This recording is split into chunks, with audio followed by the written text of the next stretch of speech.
Sampai bila kau nak hidup macam ni, Rev? Ubah hidup kau dulu sebelum kau nak ubah hidup orang lain. Hai, saya Syafiq Yusof sebagai pengarah untuk filem Blood Brothers.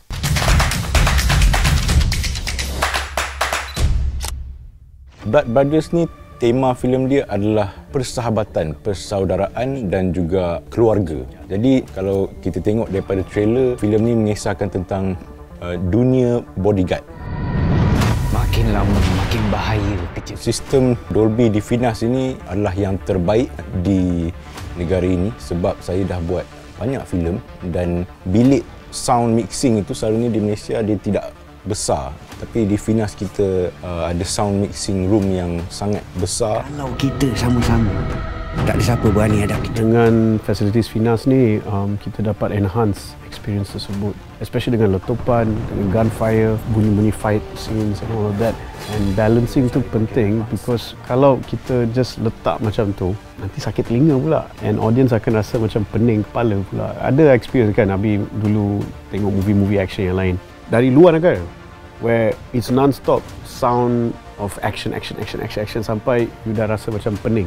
Tapi kat sini, bila you dah mix betul-betul dengan facilities yang Finas provide, audience akan rasa lebih comfortable and menghayati jalan cerita daripada rasa pening kepala. So Finas tolong kita banyak dengan providing facility macam tu lah. Gas, betul ke apa kita buat ni? Memang tak ada jalan lain ke? Aku tak boleh biarkan satu kapal tenggelam disebabkan dia. Dari segi kualiti bagi saya, orang kata mungkin ada dulu mengatakan Finas punya kualiti tak begitu bagus, tak canggih dan sebagainya. Tapi apa yang saya lihat, apa yang ada di luar, di Finas segala-galanya dekat studio ni.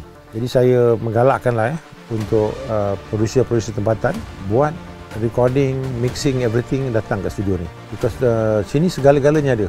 Dan dari segi mutu kualiti, dari segi sound design, dari segi visual, segala-galanya boleh katakan dalam top list lah bagi saya. Aku percayakan kau. Aku bagi segala-galanya. Aku pun samalah siap.